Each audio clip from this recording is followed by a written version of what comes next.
লাগছে ভীষণ ভয়। খুব করে আগলে রাখা দরজায় আমার আর নয়।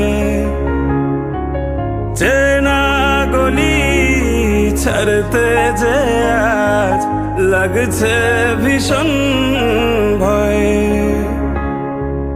কথা ছিল না